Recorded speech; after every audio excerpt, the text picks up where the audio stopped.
Ow! Feeling Ric Flair hungover today. Ow! We're going to do this kind of intro again where we're going to geek it up. That's right. And then we're going to get right into it. That's right. We're hungover on a Saturday. That's how it goes. Ybor the city.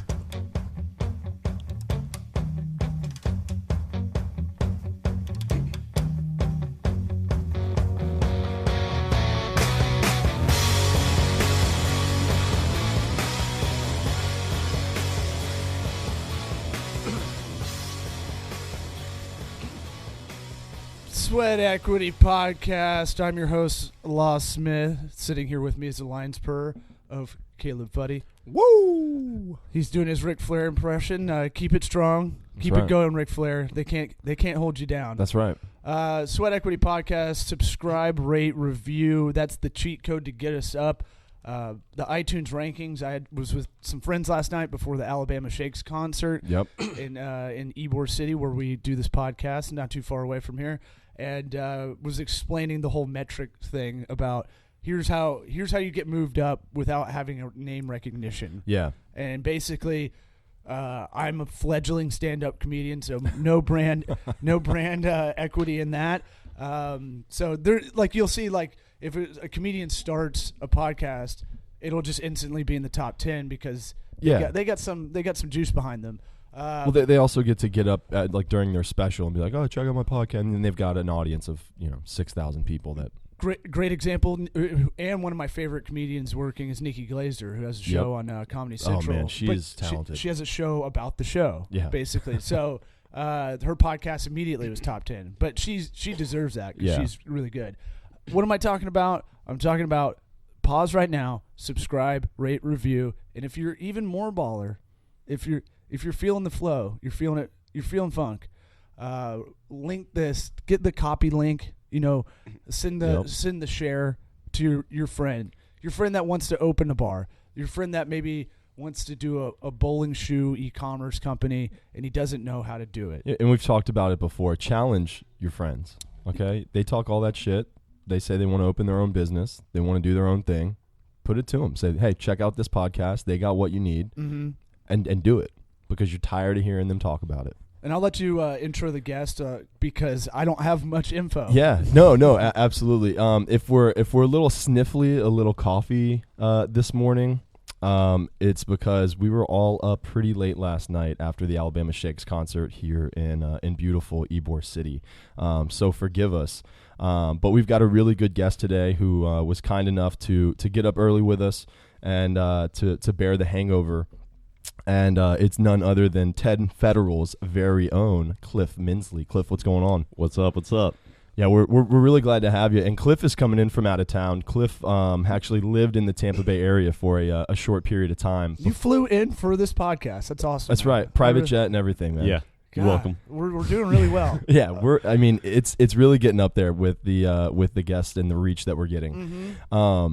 So yeah, Cliff is in town. Cliff works or started a company, 10 Federal, and just has a really kind of different and unique point of view on real estate in general. And I'll kind of let Cliff explain a little bit of what 10 Federal is, and we'll kind of get into a little bit of dialogue of kind of how Cliff got to where he is now and what that journey's been like. So what exactly is 10 Federal? Give us the lowdown. Yeah, it's our beautiful website there. So we're going to be working on that. But 10federal.com for those of you playing along at home, keeping score at home. I'll give you my card. Don't go to the website. Yeah, man, it's I don't know, it's hard to describe, but I would say it's we'd like to think that we're a vertically integrated real estate firm that basically does all sorts of different disciplines of real estate. But we started as an investment firm buying multifamily or basically apartment communities.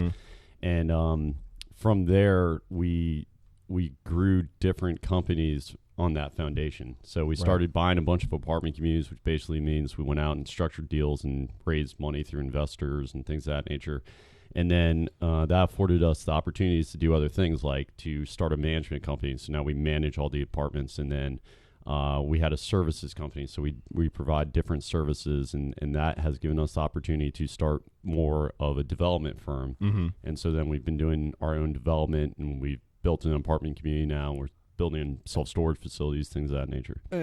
And you're out of where, North We're Carolina? out of Raleigh, North Carolina. Okay. Yep. Yeah. I don't know if we said that at the beginning. Yeah, so I actually lived with Cliff back in, man, it was years ago now. Good times. I think we were looking. I think we were looking at like 2008, 2009, like around living up there. in the loft. 2010, yeah. And so Cliff was working for a firm here in Tampa who they're still around, so we won't use their name. But some good times back then.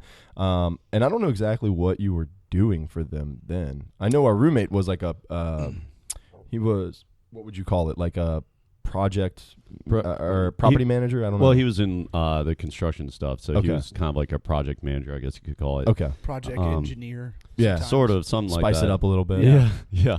But I was doing site acquisition, so I was like the guy that would go out and find the deals for us to go do. Yeah. And then I would transition those into, I'd have a hand in kind of designing them and getting them permitted, and then we would go on to finance, and that's when my brother is older than I am, and he was more involved with the capital structures and things of that nature, and so I would pass it off to Brad, and then and that was kind of my role. Nice. And for those of you listening, Brad is also co-founder and co-owner of 10 Federal as well. Yep. Brad could not make it today. He is busy. He just had his 5th child. Jesus. So he's got his hands full right now. There's not much time for podcasting for Brad. Yeah. And my oldest nephew, which is the oldest of the 5, is turning 8 in July. So that'll give you an idea of the spread. That's not.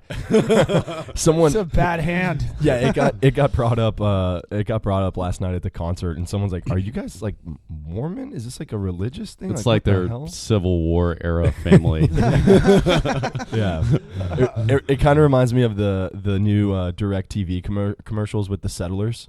They have like the family and they like settle for all the stuff. So my buddy Matt Knudsen is in all those commercials. Is he really? Comedian. Yeah, he's the straight man. How many kids does he have? Because I think Brad should be in those commercials. I don't know. But he doesn't have enough to party. So how's that? I'm always interested in family that can work together, because that's a tough. Sometimes that can be the biggest disaster of all time. And so I went to Auburn, and my major was entrepreneurship and family business management, which sounds like a weird way to say abortion, but family planning, when you go to CVS, that's always thrown me off. Yeah, I'm like, dude, it's just a condom aisle. Just say it. So my thing is, with a lot of what I studied was succession planning, but also partnerships with the siblings. Those were the kind of the big focuses in the family business management aspect of the business, like studies wise. And so how do you deal with that? I take it he's probably the older one. Yeah, he's got older. 5 kids. Yeah, he's older. He's 19. Okay. But he got started real young. Yeah. Yeah, no, that's interesting. I mean, like obviously people will ask us about what we do, and they're like, "Oh, so you work with your brother? That's awesome." And but they don't really, kind of dive into that. So that's an interesting question. But that's why we got this podcast. There you go. It's man. long form, baby. Yeah. But man, it's the best thing ever. It really is. Brad and I have always been very, very close. I mean, even growing up, despite the age difference, we always chilled together and did a lot of fun stuff. And Brad is very involved with my friends and vice versa. And running a business together is incredible. I mean, it's, he's my best friend, and that's important, but it's also cool just because of the resolute trust. I mean, it's just unconditional trust all the time. Yeah. Which I know some families might lack sometimes. There can be rifts in the family or whatnot. Sure. But it's a take advantage thing. So like trust can be equity in a different way. So like trust can be. I've had it happen to me a few times. So it's like you have a partner, you think it's going to work out, and the trust is what you assume. Yeah. With a brother, I'd say it's even stronger. What's the age difference? It's almost 7 years. Okay, so yeah. All right, so I have an older sister who's like 6.5 years older, and I have another older sister who's 10 years older, and it's a totally different kind of ball game where, when I get in fights with my older sister, it's because she doesn't want to hear her. She was basically a second mom, so like she doesn't want to hear me talking shit back. But with brothers, I don't know. I don't know if that age gap.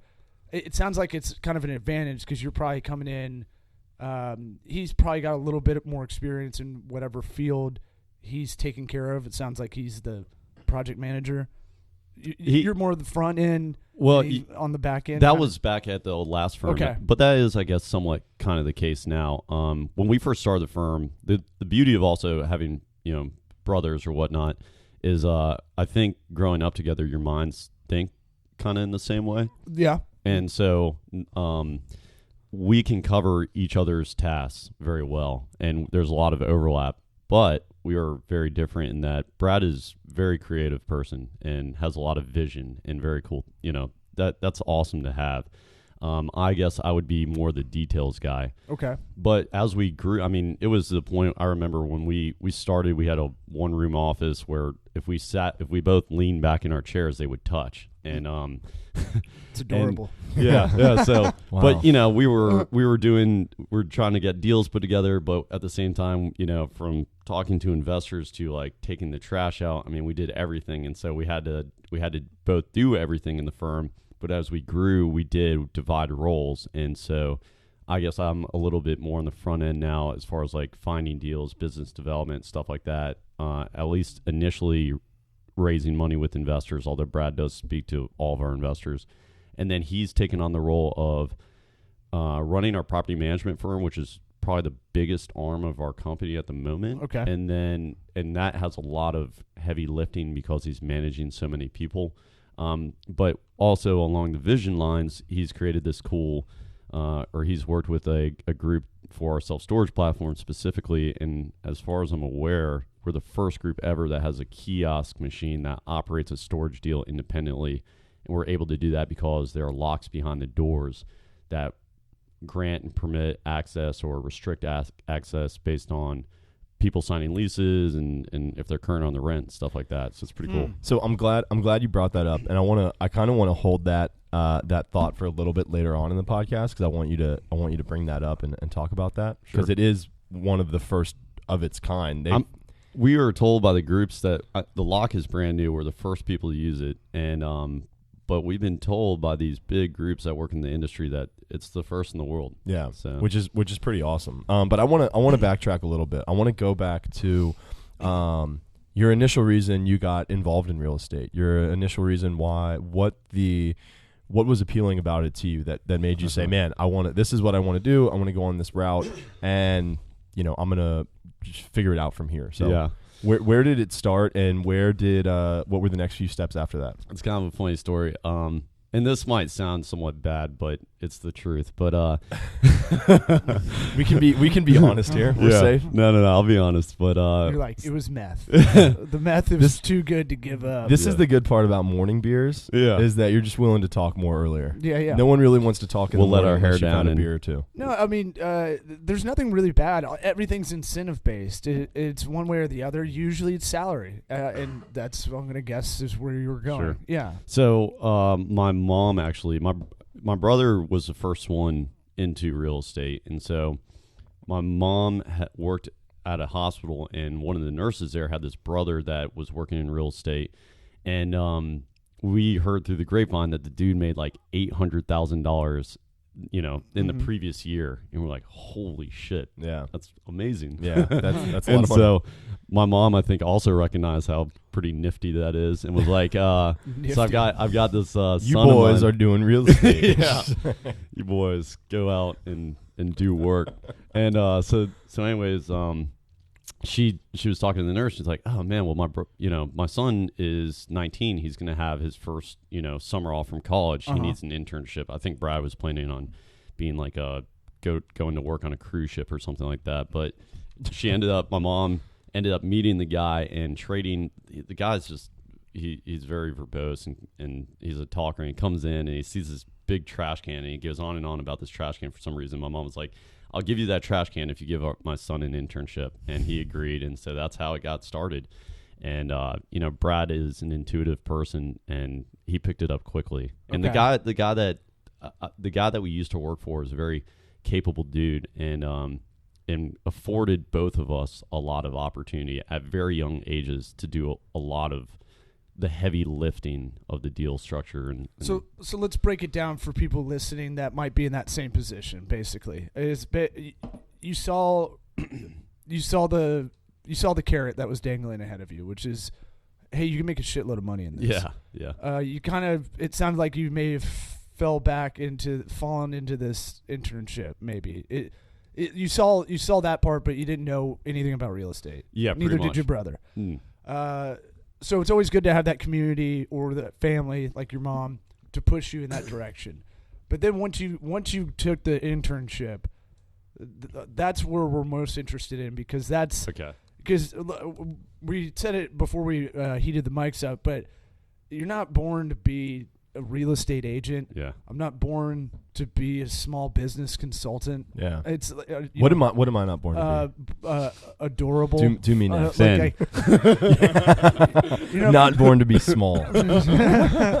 You're born to be an overstuffed teddy bear. I'll take that. A cupcake connoisseur. God, yeah, that sounds about right. But most people aren't. You don't have the natural abilities in business most of the time. Sometimes people are just naturally good at cooking or something like that. But typically you find in business that people just hustled, and it's not like you probably are like, at some point when you had that internship, you're like, what the fuck am I doing? Am I going to like really walk around and do this stuff? Or you may not even had that thought at all and just kept moving forward. Yeah, no, I had. So Brad started on the internship, and then he started working for our previous employer, and then Brad started making some serious money, and that was when it was exciting for me, and I was like, okay, fuck yeah. Like, I'll give you a trash can if you give me an internship. I was like, let's do this. So then I started interning, and I don't know. I mean, that's a cool thing to think about. Like, it's weird, the things that people go out and find themselves doing with their lives. And I think, if you're open-minded and you're kind of up for an adventure, a lot of times what you do might find you, and I think it's so strange. Sounds like an ad for Scientology. I know, really. And we're consider where we are. We're right next to the Scientology factory over here. Yeah, we'll go by there next, but we'll have a beer over there. It's kind of rude that they try to lure you in with a personality test. You're like, hey, I was feeling pretty good about myself. Yeah, but it's kind of weird that people take personality tests. Like, let's be honest. If you're up for taking a personality, come on, dude. People take them on. I see them on Facebook all the time. Yeah, but that's a whole other thing. My IQ is so. There's the thing on Facebook. I gotta do a 20-second rant. Yeah. The thing on Facebook where people are like, I'm gonna find out how I die, and it's like the dumbest shit ever, and they're like, oh my god, did you see this?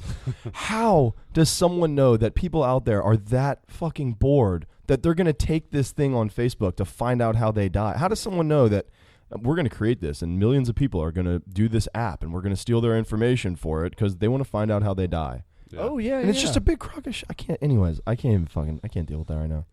My head hurts. It's content to push out that seems customized to the user, but it's not. But then I have like half my newsfeed is like, look at how I died, and it's like allergy attack. See, now I'm going to start to blame you. You got to start unfollowing people. I have. That's exactly what I've done. Is you got to just unfollow. Dude, I follow like 50 people. I've unfollowed in this last week, which is really good for me. I usually don't unfollow people for whatever reason. I don't go on Facebook all that much anymore, but I've probably unfollowed like 20 people this past week because I was like, you do the dumbest shit on Facebook. I was like, it's unbelievable. So a little house cleaning. Treat your Facebook feed like you would in real life. It's like being able to kill people and not get in trouble for it. Exactly. You know what I mean? But if they need to get a hold of you, you're still friends and they can message you. Are we? Don't message me.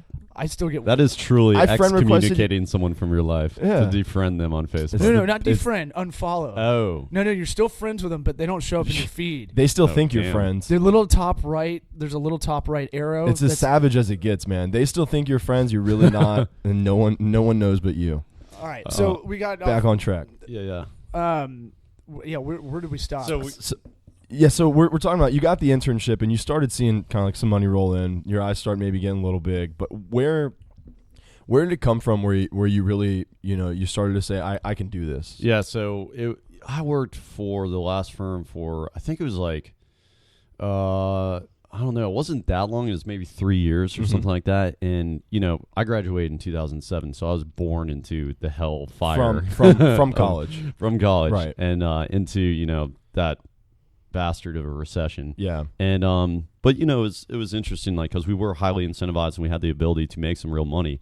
And but you know, going through the recession was a great thing for us. We learned a lot of both, and when I say us, I mean Brad and myself. And I just remember, man, like, just I got a good understanding of how real estate worked, but I was like, man, this sucks. I hate this. You know, I'm not making a whole lot of money. And was the juice not worth the squeeze, or what? Yeah, was it? Yeah. I mean, it was just like we weren't working on anything. Like I had a very siloed scope, and I didn't really enjoy it too much. And then I remember I was like, you know what? I was like, we had learned enough that I felt confident that I could do all the aspects of what the firm we were doing at the firm that we used to work for. Right. And I was like, man, I'm gonna do one of two things. I was like, I'm either gonna like quit and move to Nicaragua and just surf and sell beer on the beach, sell coffee beans, yeah. Or I'm gonna start my own firm. So I did. I went down to St. John to spend 10 days with my two buddies. Yeah. And we, you know, did all the normal stuff. We surfed and drank, and it was a freaking blast. But dude, by day 8, I was so like antsy. I was like, dude, I gotta go work on something, man. Yeah. So I moved my flight up, which was not a cheap thing at the time to do, and came back. And then you know, I did leave the firm, and then we decided to start a firm, and we started just like any firm, you know, with like nothing basically. But we were, I would say the feeling was I was resolutely confident that we were going to make it. I just didn't know how long it would take. Yeah. And that was the scariest part for me. It was just like, fuck, man, I hope I'm not 20 years down the road and still in this one. Why did you feel like you could bet on yourself? Because I don't know, man. It's just something. I feel like that's a really important value, and for people listening, that's before we got on air, I talked about my attorney that I told him, bet on yourself, man. You've got a motor. You're gonna figure it out. Yep. And now that was February. Now he has way too much work coming. Yeah. It's a problem. That's so true, though. I mean, like, like Caleb was trying to prep me a little bit for this the other day, and he was like, yeah, man, you know, it'd be interesting to talk about like how you can recognize a good deal and stuff like that. And I was sort of thinking about that, like laying in bed and stuff. And just, it's the same. It goes hand in hand with like starting a firm. I mean, you got to bet on yourself. And for me, there was just the one thing that I'm very thankful that I guess I had instinctually at the time was I was just like, dude, I don't know. It wasn't a question of whether or not we would have made it eventually. It was just, how long is this motherfucker going to take? Right. You know? Sure. God damn. And we're kind of in an impulsive age where it's like, you know, we grew up like everything's now. But why the fuck isn't this working right now? What the fuck? Come on. That's right. I'm doing shit. Yeah. Why isn't it? It's only been a month. Where's my return? Yeah. It's like, it is like that. If I was going to talk to somebody about starting a firm, I'd just be like, man, when you dive, like, just be prepared to stay under for a while. And, you know, like, just, you know, in what you start in might not even be where you end up when you finally, quote unquote, like, make it to the other side or whatever you want to call it. I think that's the I don't want to be like corny, but like the beautiful part of it is that what you think you're looking for is not really what you need, but you're going to find what you need. Or like you said, sometimes it's going to find you. Yep. And I think that's one of the more exciting things about the making these kind of bold decisions, you know, and it's scary, and that's what holds people from doing it, I think. And we haven't really talked about it much on this podcast, but you know, we could go on and on about fear, but I think fear holds us back from these things. But when we're able to be, and you're never comfortable with it, but when you're comfortable enough to make that jump, what you really need is on the other side of that jump. Yeah. But it's not why you make the jump. Yeah, does that make sense? Yeah, it does. So and I think that's one of the commonalities I think we've seen from a lot of the guests we've had on, and just a lot of the people we talk to on a daily basis about them starting their own business, is that you may have this idea in your head of, all right, I'm going to quit my job, I'm going to go out on my own. Here's the game plan. I'd be willing to bet in 3 months that game plan has long been out the window. Which, by the way, we're not getting paid for this plug, but I heard of a great app called LivePlan, which is because business plans change all the time. So I'm going to start using it. I've been looking for something like this. I just kind of stumbled upon it, or maybe Siri heard me stumble upon it. Stumbled upon, sponsored by Stumble. But it's a live plan, and I mean, you could say this about your life as well. You can plan as much as you want, but month to month, it's going to change. And not that you want to change your business plan every month, but it's always good once a quarter to look at what you're doing, look at the goals you set out. Are we on our way to hitting them? And if we didn't hit them, why didn't we? Yeah. And that's something a lot of people don't do. I feel like I'm having that discussion. What's the name of it again? So people listen. I think it's called LivePlan. LivePlan? Yeah. Cool. Maybe we'll post that in the show notes so people can check that out. I think that sounds really cool. Yeah, it's a cool idea. So so yeah, kind of. That does look good. I'll say this though, like and remember, it wasn't just me; it was also Brad. And Brad at the time was building his empire of children, and so I think he was through 2 or 3. I don't even remember. Sure. But I admire that because that was really brave for Brad, and I don't know what it was for Brad that got him to. For me, it was that belief that I was like, I know eventually something good will happen if I just stick to it.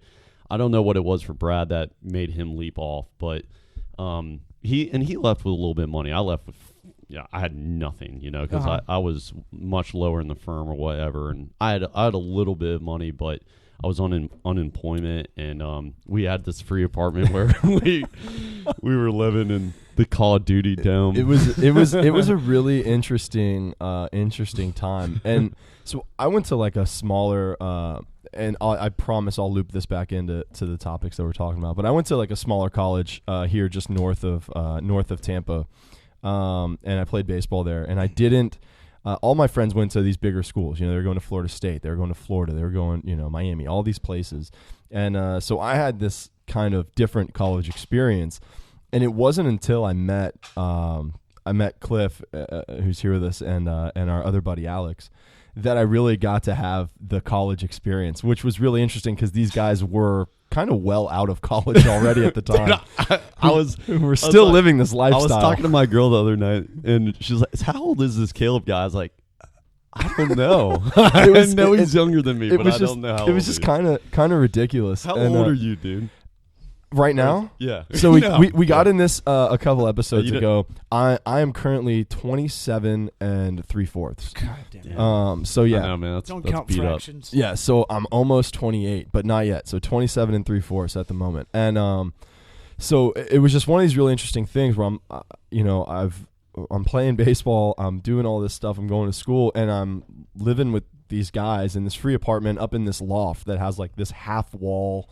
It's just, and I put like sheets up to complete the wall. It was just, and it became your jerk cave. Yeah, but the whole thing just became kind of my college experience. But like I said, these guys were already working and out of college, so I got a glimpse of what was next, and it was really neat to see that.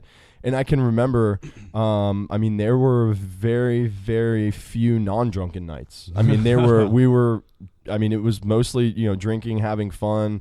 I even invented the pizza diet living there, which we'll get into. The most classic diet to all the listeners out there. It works so well. Don't bury the lead. When we do a health episode, I will give out the secrets and the power of the pizza diet. So that'll be coming up as well. Stay tuned. But that'll be a video one, I think. Yeah, I think we'll definitely do a tutorial. But it was one of these really good experiences where I got to see Cliff in particular go through this transformation of working at this development real estate company and going through the highs and lows, riding the roller coaster, to coming home one day and being like, I'm out. I'm going to quit my job. And being like, what? Like, I'm hoping I can get a job in the next, year or two. And this guy's like leaving what looks like a good one. Yeah. And so he quits. And I just remember so many times, sitting on the balcony, like having a cigar, or, drinking a drink or something, and him just being like, man, I don't know. Like, I really, truly don't know. And I'm just sitting there like, this guy is so capable. Like, holy shit. Like, it's crazy. And just being like, I know this is gonna go well. I don't know how, but because I'm just some like kind of college kid. And then seeing where he is now, it's really been like a really cool journey. You assess players for the scouting block. Yeah. You probably assess your friends in a similar way. I look at my friends as like, I judge the shit out of everybody. He's a deep sleeper. He's 6th round. He needs some quickness. Yeah. He needs some help on that. I'm up in the NFL draft right now, so I apologize for the analogy, but I just look at some of my friends like he doesn't have his shit together now, but he is smart. My thing is work ethic. If you have a motor, that's 90% of it. Yeah, and, by far. If you're the guy that parties but you can get up in the morning, which I was not, I would party and then sleep and then I'd get to work. Yeah. But the guy who party can again. Yeah, but now that has something called social capital. Now I can put a little title around what I was doing, but and it's helping me bring leads in for my business. But at the same time, if you were in it, I'm gonna guess you were the kind of guy who could party, but you could get up in the morning. Well, I'm not an early riser. That's the one thing that I'm not. But no, I mean, like, I love partying just like anybody else, and the people that know me know that I take partying seriously. And the hard part when you're in your mid-20s, man, and you're living with a bunch of dudes is like, dude, everyone's playing Halo or something, and you're like, I got to go read this fucking real estate book to pass the test. And like, you do, come man. on, fag. Like, come on, man. I'm trying to improve my life. Like moderation. Leave me alone for a little bit, and they're like, "Come on, let's drink beers, pussy." And you're like, "It's true." And it was, we talk about that. Yeah, we talk about that all the time, and we kind of brought it back up last night too before the concert, and it was one of those things where I'm watching this guy, and I didn't necessarily realize what was going on at the time, but I'm watching this guy start this company. Yeah, who's my roommate, and I'm at the point in my life where if I'm not in class, I'm making pizza diets and playing Call of Duty on the couch and yelling, and he'd walk out and it'd be 10 a.m. and he's like, guys, I have a conference call in 10 minutes.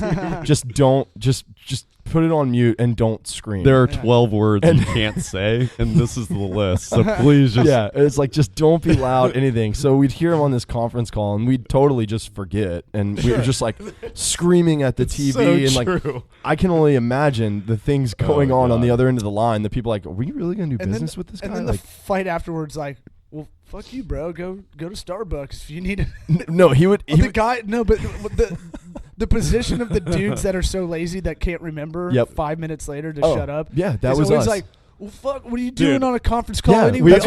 We would be like, go have a job. Yeah, dude. we'd Like, always joke about this. So to this day, the best I'll never forget is like I had BlackBerry at the time, but fuck, man, it'd be like there'd be we actually had was Rob also. We never had 4 people living in that apartment. No. But I would always come over. I took Rob's place when Rob left, but I was always over. Yeah. So we basically had like 4, grown ass men living in this freaking apartment, man, and that was in a 2-bedroom with a loft. There were 4 people always there. Yeah, and pretty crammed. But dude, I'd be like on a conference call or something like that, and I'd be getting. My phone would be buzzing. I'm like, damn, I wish my phone would just shut the fuck up. And then I'd see it's these clowns, and they're all in the freaking apartment where I am, and they're like texting each other from different rooms, like, "Yo, bro, is my red Gatorade still in the fridge?" Like, someone check and see if that's still there. You're like, are you fucking kidding me, man? I've got a call with somebody we're trying to raise like a couple $100,000 from in like 5 minutes. Like, I don't need this right now. Yeah, Cliff's giving like elevator pitches over the phone, and we're just blowing up his phone. But how do you deal with that? Like, I'm always interested in that because it's move. You go and get a 1-room office that costs $145 a month. Whatever, as long as and that's what it seriously, took. That's what it was. And it's one of those things we talk about. Like, it's not like get away from your friends completely, but like, hey man, I got to compartmentalize this a little bit better. And what are my options? So here's the thing: most people would stop right there. Well, they wouldn't even try to figure out a solution right there. Everything's 20/20 in hindsight. So like, it didn't occur to me at the time, but like they were instrumental in keeping me sane, because we would let loose and we'd let loose hard, I'm not saying there's not value in the dude broship, but I'm saying like most people would go, the apartment would implode on itself in drama wise, because most people won't have the gumption to go, hey, I should go find some phone booth I can pay for $100 a month and go just use that, or a co-share workspace, or I'll carve out this guy's closet at his office because he'd like the extra income. Yeah, most people would stop right there.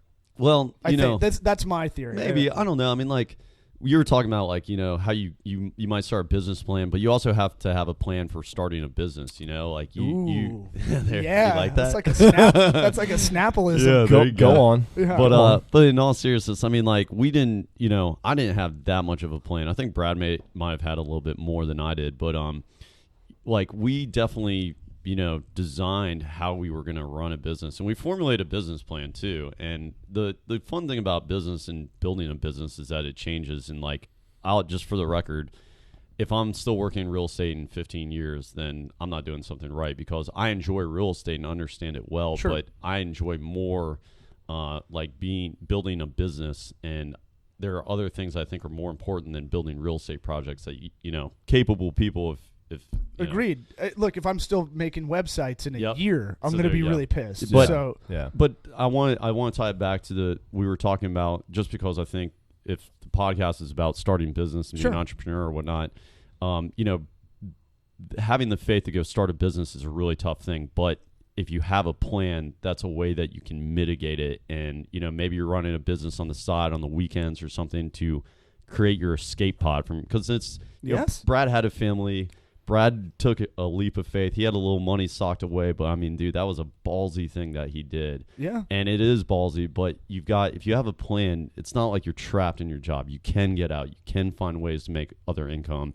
You might have to cut back. You might have to. We talk about that all the time. Yeah, we really do. I don't get this entitlement of like, well, dude, I already work in 9 to 5. I was like, okay, well, you have... Yeah, don't make us go through the hour breakdown again. I have to. Just prepare to be... You have 12 hours on Saturday and a Sunday. Exactly. You have at least 6 hours after work every day if you're doing a 9 to 5. If you're in the car... And you can't... Even working out, you still have to... I mean, it's not... I carry a notepad next to me, and I write... Or now I use Evernote, but I used to, when... I didn't have the data plan to be able to do it. I'd keep a buck slip and I'd just write notes next to me while I was doing other stuff. Yeah. I don't get this part where I've been hiring freelancers and they're like, so I'm gonna take like I just had this yesterday. I was like, I'm gonna take like tomorrow off, and I was like, weren't you just telling me how bad you needed cash? Yeah. Oh, dude. And I was going out of my way to get you work. Yeah. And it's like. But tomorrow you're off. Saturday. Yeah. Just throw Saturday and Sunday. They're not those aren't weekends anymore. Those are just days. That's like that mentality though is you're not, that person doesn't want to own a business. That's what it sounds like to me. That's why they're freelance. Well, and that's why we dabble between the difference. I hate the word dabble. God damn it. That's why we kind of. One name, I thought. That's good. That's why we kind of we talk about the difference of do you have a skill and you want to make a couple bucks, or do you want to start a business? And it's a thin line, but there is so much on each side of that line that is different. Yeah, and I think that's what some people fail to really realize. And like Law said with Toco Works, one of the things Law does is Law's in a lot of ways like a coach, where he like a personal trainer would be like just text you randomly and they'd be like, put down that pizza, like just in case you're eating pizza. Law's like, hey, did you do this today? Did you do that today? He's like, he's checking in. It's an accountability factor.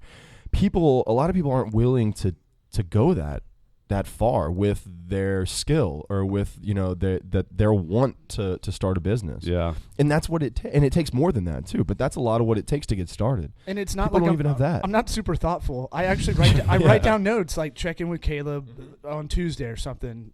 For the next week. Check in with this friend that I talked to on the. It could be a buddy, has no business relation whatsoever. It's just I'll make a note in iCal. Hey, talk to Derek, my buddy in Alabama. Talk to him in a month. Try to. I've been bad about catching up with friends. Make sure Derek's still alive. Yeah, Derek's doing well. He's doing well. He's got 1 year old. He's doing all right. He's hanging in. All right. But I'm saying like it's conscious thoughtfulness as I kind of think about it. It's like, okay, I heard this podcast with Chris Sacca on Bill Simmons' podcast. Yeah. Don't go over there yet, people that are listening. Stay tuned. But that guy had nothing, and he became a VC. And I was listening to a story. He like lost a shitload of money. He day traded, and he ended up going negative $4 million. And he had to. Whoops. Yeah. And he might be. He didn't have the money. Scottrade still took the $7 trade fee. He never had any of the money to begin with. Wow. So he was betting on futures and all this shit, and like he goes, well, so I better make money. I went to law school, then I worked outside of law school. Is he the guy? No. Is Sacca the guy? Was like the number 7 employee at Facebook or something like that. He was like one of the first few employees of Facebook. He's the VC that wears the rodeo shirt. That's what he's known for. He's a younger cat. I guess he's an attorney. What is a rodeo shirt? It's like It's got pearl snaps, buttons. Don't be so. This is what I wear. Dude, stage, you live in North Carolina. You don't know what a rodeo shirt is? It's got little flaps. Something on that the tits. Prince owns. No, okay, I got you. This is a no Prince zone. In here. I'm not a Prince fan, so yeah, I wasn't. I never went through the Prince. I got my hair cut the other day, and the girl who cuts my hair always talks about it. She's like, "Did you go through the Prince phase?" I was like, "No." She's like, "All right, we won't talk about it." But he plays every instrument, and my retort is always at the same time because that would be amazing. But I'm more of the Dave Chappelle Prince type. same. Yeah, I think we're all from the same generation there. But I kind of. I'm trying to get past You're Sokka having a stroke? because I am. Jesus. But I was thinking about Sokka too, and he's just a really interesting guy. I think people should check him out. If you're into the business thing, definitely check after out this podcast. Yeah, after this, because I know he's like on the ground floor of like Twitter, Uber, all those sort of things, and he's got a really interesting portfolio and things that he's had a hand in. So. Yeah, he's a good success story, and maybe Cliff will be in that area one day because it seems like you have a good disposition on, you talk to a lot of people who are probably in your similar position, and they seem like they're always on natural Adderall and shit. You seem very kind of laid back, which probably makes you more analytical if I'm guessing correctly.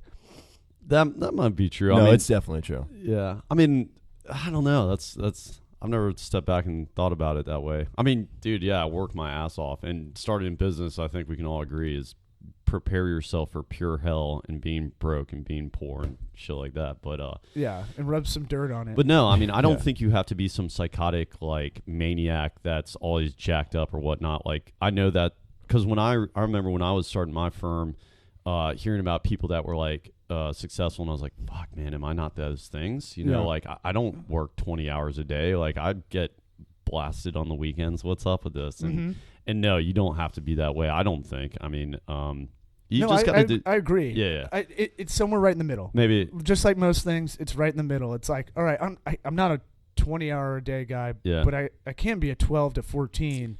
Yeah, and then go have a drink afterward. Yeah, but that's just it. If sometimes there's not that work to be done with what you're doing, and that's what it comes down to, right? If there's a task at hand and you've got more work to do, well, then you're going to put in a few extra hours. Right. But if your hours lie between 9 to 5 because all the people you do business with work in that realm, then that's where it's at. You know what I mean? So it's I really believe that you'll see a lot of people and they'll be like, working on the weekend. It's like you don't have to. You know what I mean? Like you have plenty of hours throughout the weekday to do that. But when there is that much work to do, like when you're doing things on your own, for instance, starting a business consulting company. This technically is work, but it's not. Caleb and I came up with this podcast because we just like it. We're naturally interested in this, and we like talking to people about what they're doing. But I'm like, why?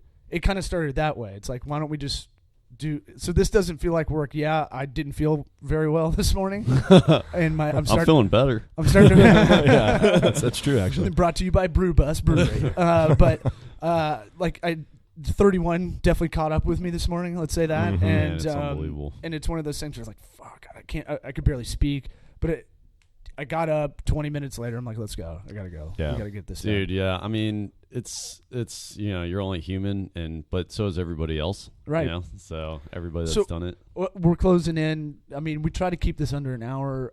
I want to make sure we get to the kiosk stuff and then the lock stuff. But you've got seems like you've got a lot of questions in your quiver. Well, so Cliff made a really interesting comment before the podcast where he was saying that he feels right now that you're saying you feel like 10 Federal's kind of in the teenager stage. And you kind of have compared a lot of stages to kind of like, growth. Like you go from an infant, to a child, to a young kid. Yeah, we use analogies a lot. Yeah, and yeah. I don't know why we picked that one. Yeah, but I think that plays well, and it kind of paints a nice picture of where you guys are at. And the other day, or just before this, Cliff was like, yeah, we're kind of in the teenager phase now, where like if we needed to survive on our own, we could. Yeah. We could bully a couple people if we had to, but if we needed to survive on our own as well, we could. Yeah. And I'm just really interested in the stages before where you are now, because I think where you are now is really, really an interesting place. But the stages before this, the first time you guys really realized, all right, we're able to do this. Like we're here, we are, we're doing it, we're staying afloat, and maybe even the stages past that where, all right, now it's kind of nice. Now we can breathe. Now we've come up for air. We can breathe. We're kind of floating a little bit, as opposed to now where you guys are really picking up steam and you're swimming along. So kind of talk about those first stages where you guys knew you had something. Yeah. God, man, I guess we landed our first investments, and when we closed on the first 2 apartment communities, we closed on we started the firm, and we were basically just chasing any deal that we could. And the first thing that we did was we brokered a deal, which basically means that we transacted real estate, but we were not an owner. We just helped somebody else buy a piece of real estate. You essentially helped consult through a deal. Yep, and we made $100,000, and we were stoked, but that took so long, man. From the day that we decided we were going to start our business to the day that we got that, and that sounds like a lot of money, but I can tell you when you're starting a firm, that is dog shit for money. I mean, it was not a lot, and between 2 people, but it's not even one that. of which it's has a family between the company as well, and tax. Yeah. And so we're like, you know what though? We're like, we got to get in the ownership game. We got to be the principals. We got to own a firm that owns things and operates things. And so we want stuff. So we took that money. Yeah, we want some stuff. So we took that money and put it down as a deposit on an apartment community. That was a $13 million transaction. I just remember the 2 of us being like, dude, how in the hell are we going to go buy something that costs $13 million? Yeah. This is insane. That's crazy. And then shortly thereafter, we found an even better deal that was $23 million, and we put that one under contract with the remainder of the money. And we needed to raise something like, I think it was like $8 million or something to close it to. I'll get the number wrong, but it was a substantial amount of money. And I just remember when we got the commitment, I was like, dude, if this thing closes, that'll be an insane feeling. And then sure enough, that day came, and I remember hugging these people that we bought the property from. I was hugging them and stuff. And they're like, dude, you can stop now. Yeah, it's they're fun. like, they've done tons of deals, and I was like, it was an emotional feeling. So that was cool. That's when we first had a firm, I would say. That was the inception, and that was back in 2011. And then we bought the second deal, which is the first deal we put under contract a month later. So that was a crazy time. And then that's kind of the first time where you put your head down at night and when you wake up, we have something. I'm going to work. You know what I mean? I'm going to work for something. Without it sounds like you don't want to give up too much about how do you get $8 million to put down? That's I think that's where people are like, it's all Bitcoin driven. You're right. Yeah.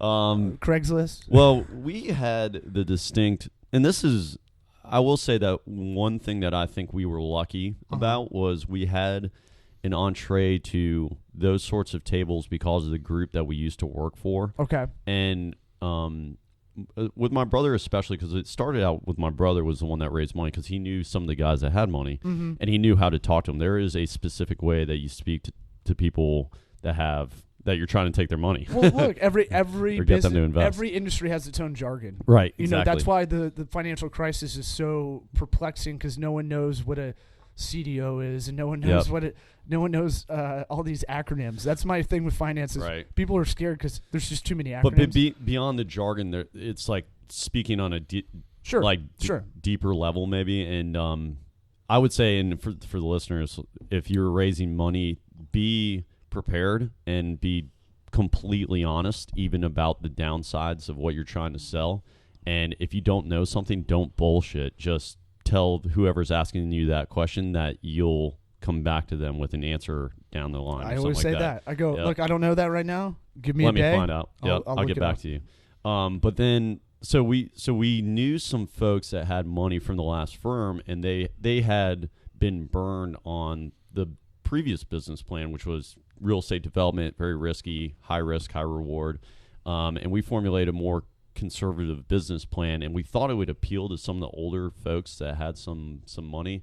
And one guy in particular, and I'll never forget this guy, he basically put us in business. And our plan was to take his money and buy the apartment communities and then sell them off into smaller pieces with margins on top of that for him. Okay. And so it was, we call it syndicating. So we were going to syndicate his investment. So it's a nice term. Yeah. So originally, I know that word, but I don't know. Well, really. It was funny, man. It's like so strange because, and this Seinfeld syndicated, right? Like this changed my life in so many different ways. But I have this great friend who worked for something called a broker dealer, and so they basically do these syndications where they'll go out and sell product. You bundle together like a real estate project, and then they go sell to the smaller masses that for smaller investments. But those people pay a premium. So originally our launch investor was only going to give us 10% of the money that we needed. I was like, that's great, but damn, we have a long way to go and we're running out of time. And then I reconnected with an old friend of mine. His name is Addison.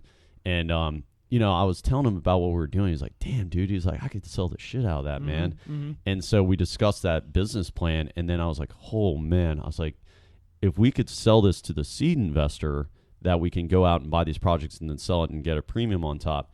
That's a killer business plan. And so that's exactly what we did. And we then at that point, that's when we got our commitment for the money to be 100% of the investment just from this one individual. This guy's a very high net worth individual.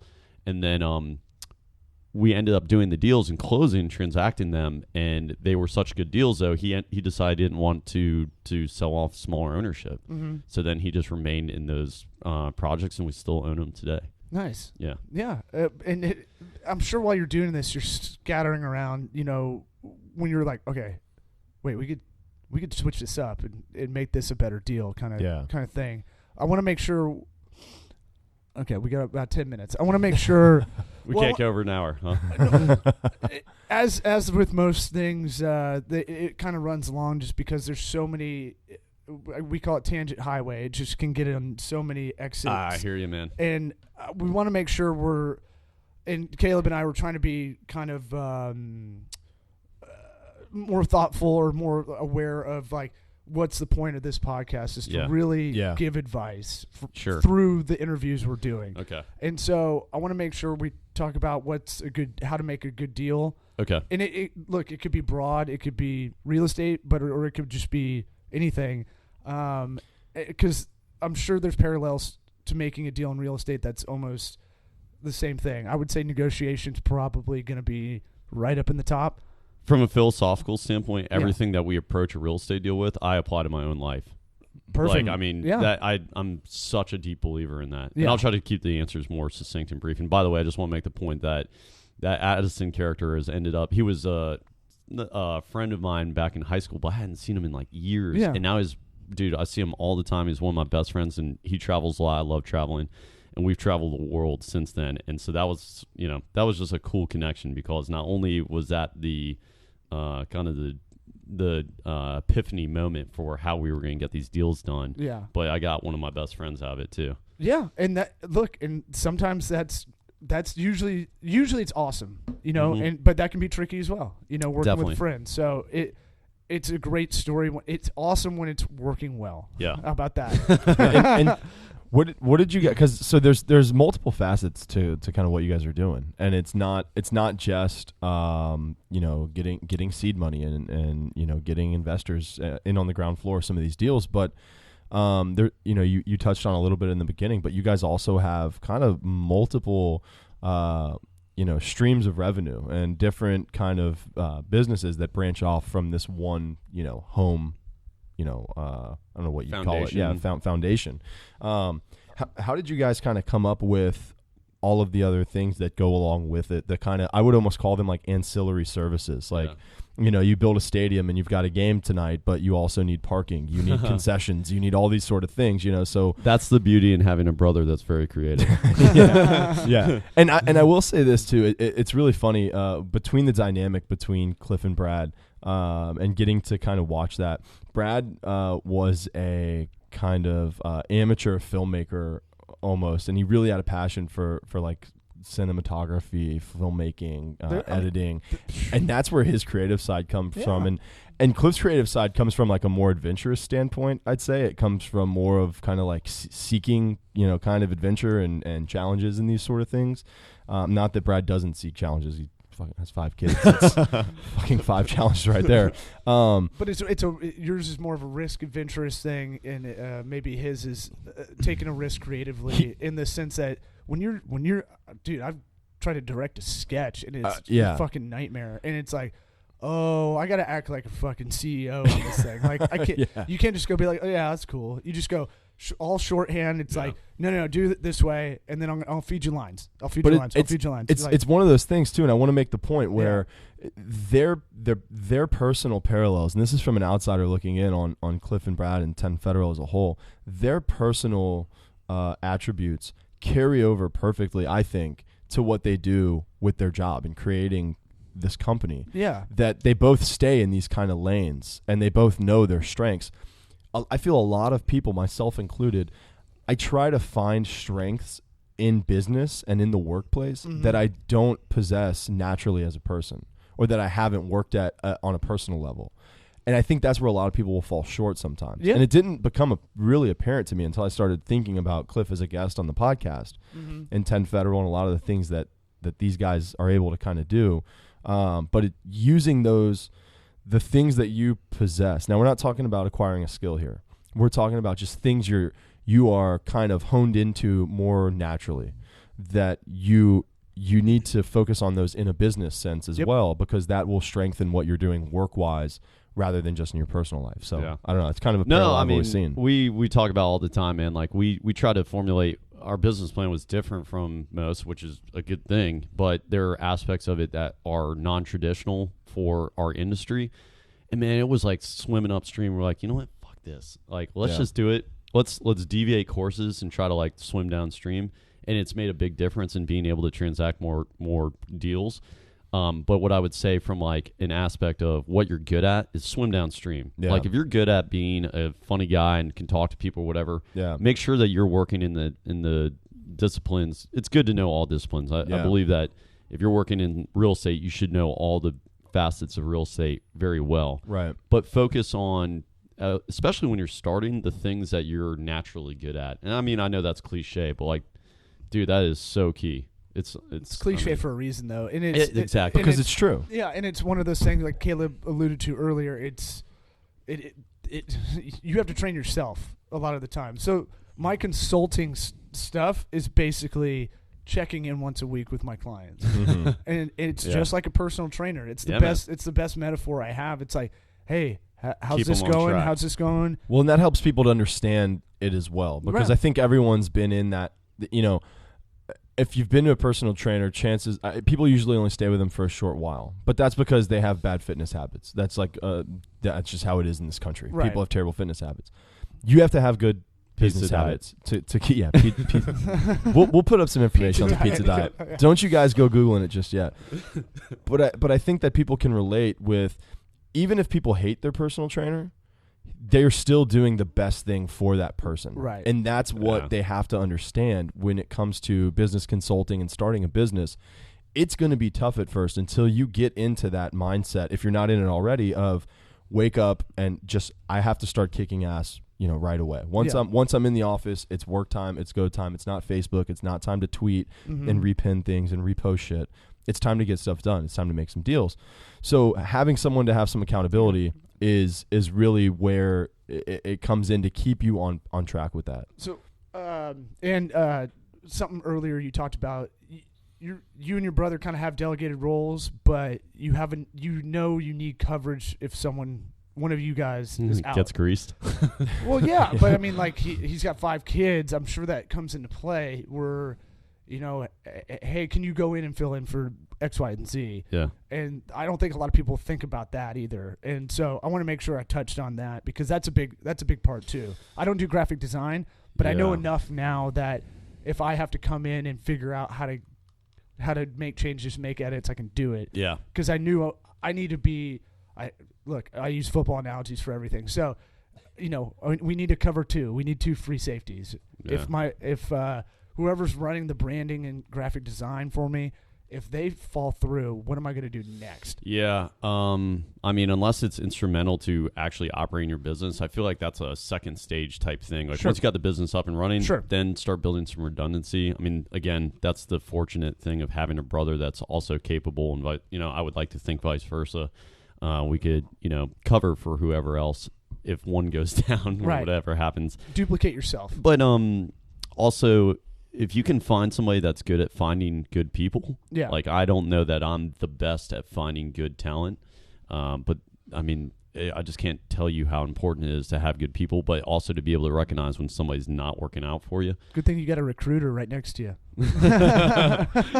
The new intermediary. Yeah. So that's important, and that's something I think kind of like a second stage part of business planning is like make sure you have know how to pull the ripcord. So I want to hear about this lock. Okay, yeah. Before I want to talk about we'll it. end on the lock. What is this? I'm already intrigued. Yeah. Good tease at the beginning, as they call it in the biz. What is it? I guess it sounds like, to me in my head, it sounded like it's like, real estate agent has the hide a key kind of deal, but it's just you can remotely access this. Yeah. So everything, we're big believers in technology or whatnot, and there are certain things that when you become involved with an industry like real estate, and we work on apartments and self-storage. Well, we're in the self-storage business. It's agitating to think that this thing that sells boxes that aren't even people's homes, are just literally boxes to store things in. You go to a car wash and there's moving parts, but it's automated. You can go to a kiosk, pay for it. It's got a million gadgets. You go to a machine and you can put a card in it and it spits money out and it's automated. Why in the hell is there a box that you store stuff in with one moving part that's not automated? And so again, this is, I would say, being the lock, being the storage unit, the lock and door. I guess the lock, yes. I guess that would be security on the storage door. Right, exactly. So, but we just realized, like, looking at it, it just agitates your mind. You're like, this is fucking annoying. Why is it this way? And so, interestingly, I'm a believer in collective consciousness. Like, people think about the same things at the same times and for inexplicable reasons. But, Brad, being creative, was like, dude, there's this lock out there that you can put behind these doors, and it's a very, early concept. If we could connect this to a kiosk and grant people access, like, so you come to our facility, and we have our first one built. It's in Graham, North Carolina. You come in, you go into the kiosk room. There's a kiosk. There's nobody there. It's a 10 by 10 foot room. And you can lease a unit from a kiosk, and it tells you where your unit is, and you can only go to that unit. So, like, if it tells you go unit 310, you can't go to unit 210, put your crap in there. Interesting. Yeah. Basically, what we've done is we've eliminated our biggest line item on the operating expenses, being a person. Now, I'm not, in favor of eliminating jobs, but I don't know that managing a self-storage facility is, Oh, I'll take the ball if you want to. Because if you're listening to this and you're like, hey man, $15 an hour, that should be a thing. That should be minimum wage. Maybe it should, but you got to understand robots are taking your jobs, man. And it's business has no heart, and it's not. I'm not saying y'all. I'm saying in general. McDonald's has no heart. They don't give a fuck. They give a shit about their margin. How can I spread that margin? Okay, you're gonna make me have $15 an hour employees. Well, fuck that. But we're gonna have robot employees. It's not even necessarily a margin. I mean, I think a part of it is, but I think things are changing, and I think you're going to find people that when you go to a self-storage facility, you're not necessarily there to make new friends. Okay, you just want to store your shit and you want to leave. Yeah, you don't need to have 20 people on payroll. Yeah, unless you're going to store some stuff just to meet people. Hey, my name's Ralph. Yeah, I hang out here, pick up chicks. Yeah, absolutely. It's like it was an inefficiency that we recognized. Sure, and so we've put all the pieces together, and we're very proud of it. And it's operating. I mean, the thing's doing incredibly well. And what's interesting about it is that because we don't have that huge line item in a payroll, the deals are very much more profitable, and in turn should be worth a lot more. As you grow, you have 10 locations. You have one GM instead of one GM per location. There's so many ancillary benefits that we didn't even realize. I mean, for instance, we don't have to have water, so we don't have to annex into cities. So that keeps our taxes low on the deals. We didn't realize that the initial portion. The counties are excited because they are like, oh, we can approve some commercial development on sites that used to not be possible because we can't get sewer to them or water. So those are like some of the unforeseen things. But I mean, the ability to, if someone pays rent, it's all automated. Day 32 rolls around, they haven't paid their rent, they can't get into their unit, they can't skip on you. You don't have to have an on-site manager. That's a huge expense. It's just a lot of things, and it's working, and it's the first one, and we're very, very excited about it. And, yes, we've replaced somebody with a robot, but maybe if we go do 10 of these, we can go start something else that provides 100 jobs. I didn't mean to say that in a pejorative way. I just knew you No, I know. You didn't want to be like, hey, man, I don't want to put people out. But it's like Caleb saying, like, recognize the times we're in. Like, everything's going to be automated if you're not. There's a cupcake ATM. Okay, that's a thing now. There's a cupcake ATM. Like, what are people going to say? Well, what about the bakers? What about the people who work at the cupcake store? People just want a fucking cupcake. Right. You know what I'm saying? Like, so there's a cupcake ATM. It's like, we don't. I didn't know that. There's this. It's in Hyde Park. Gabby's. His fiance made it happen, man. Yeah, so leave it to her to find a cupcake ATM. So it's like unbelievable. Hey, I'm trying to lose weight. Oh, cool. We just opened a cupcake. We just put it, and I was like, is it 24 hours? And she's like, yeah. I was like, so you're telling me I can go out in Ybor, I can go get hammered, I can get an Uber home and have him stop by a cupcake ATM at like 3 a.m, and I'm going to get a fresh cupcake spit out. And she's like, yep. I think it's entrapment like, for really dude, fucked up people. Yeah, I was like, holy shit. So, but I just think it's like you guys said, it's the times that we're in, and you guys have really found an interesting niche, and this is just definite proof of what we're talking about, where you take this risk, you go out, and I guarantee you, and we're sitting on the balcony 7 years ago, however long ago it was. It was 7 years ago. Yeah, probably 7 years ago. Yeah. And you're sitting there and you're going, I don't know if this thing's gonna work out. That you did not have in your mind that you're gonna have a self-sustaining, self-sufficient storage facility. Yeah. Now, I know that sounds like so. I don't know. I get so excited about self-storage. It's kind of that's awesome. There need to be people like that. Yeah, that's a good thing. And I think that's the moral, hopefully, of this kind of episode, and of what Sweat Equity is about, is that 7 years ago, having that conversation, you did not think that was going to happen. You took the leap, you dove in, and like we said, plans change. Yeah. What was the quote you said earlier? You need to have a business plan, but you need to plan for business, or something like that. Mm-hmm. I just butchered that, but just rewind and you guys will find it. But I think it's so true. And when you make these bold moves, what's on the other side may not be what you expect, but it's going to be exactly what you need and exactly what you're capable of doing. I mean, it's, again, probably partially cliche and equally nerdy, but I mean, starting a business is a life adventure. And, like I don't know that, like, I do love real estate. I love the real estate business, but I love more just the adventure of starting a business, especially with like my brother, I have 17 best friends, but he really is my best friend. It's just, you have 17 best friends? Dude, I was trying to. I was like, man, if I ever get married, well, this is what happens if you wait to be 31 before you get married. Your potential groomsman list grows and grows and grows. I had 16. Yeah. Damn, are you serious? Yeah. Did you have 16? You were there. I knew you had a lot, but I didn't know it was that many. Made Dad the best man. Just I didn't want to deal with it. Yeah. That's a tough one. But I just, man, that I love that. Like the idea of just.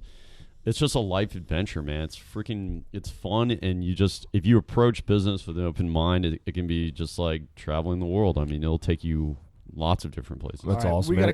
If anyone has a question, and I'm wrapping up. So if anyone has a question for Cliff, can they reach you somewhere specifically? Is there an email address you want to give out that if they have a question about getting into real estate or some of the stuff that you guys do, where can they find you guys? Yeah, sure. So, our shoddy website is 10federal.com. I don't know if our emails are on there. Can you click the contact thing? Let's see if you guys made it that far. Well, we got a new guy starting in May. He's just graduating, so okay. Yep. So our emails are there, but Brad doesn't even. I gotta tell Brad that I was gonna do this. I haven't told him yet, but email me. I'm Cliff. So you can reach 10 Federal, and that's the number 10. Yeah. Federal. Awesome, man. Thanks for coming on. I think this was a really insightful episode, and hopefully everybody enjoys it. Thanks for flying in to do this. I enjoyed it, guys. Law, you got any plugs or anything? No, if you have any questions, email Caleb, CALEB at TOCOWORKS.com or Law, LAW at TOCOWORKS.com. If you have any questions, feel free to hit us up in comments when we post this or on Facebook comments. And, don't hide everybody on your Facebook feed. That's how I'll end this episode. You're so exclusive. Mahalo. Thanks for listening.